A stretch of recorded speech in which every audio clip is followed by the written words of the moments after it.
बालिका की वाणी। एक बार भगवान बुद्ध श्रावस्ती में ठहरे हुए थे।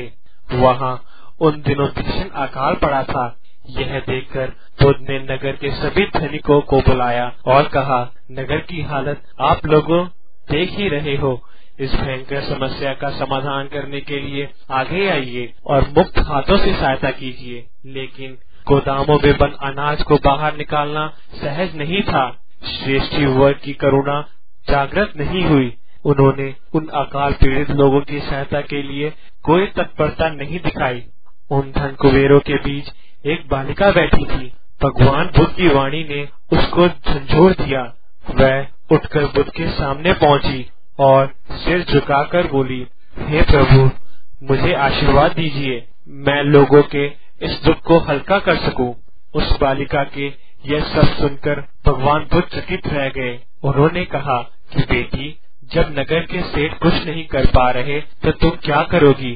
तुम्हारे पास है ही क्या? तब हाथ जोड़कर लड़की बोली, भगवान, आप मुझे आशीर्वाद तो दीजिए। मैं घर घर जाकर एक एक मुट्ठी अनाज इकट्ठा करूंगी और उस अनाज से मैं भूखों की मदद करूंगी।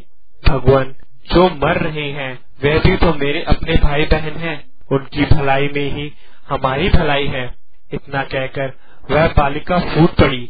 उसकी आंखों से आंसुओं की धारा बहने लगी। भगवान बुद्ध अवाक रह गए। सारी सभा स्तंभ रह गई। आंसुओं के बीच लड़की ने कहा, बूंद बूंद से घट भर जाता है।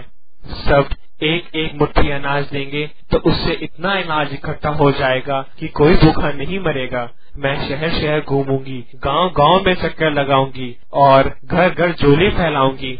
बालिका की वाणी ने धनपतियों के भीतर के सोते इंसान को जगा दिया। उन्हें बालिका की निर्मलता और सामाजिक सरोकार देखकर बड़ी प्रसन्नता हुई।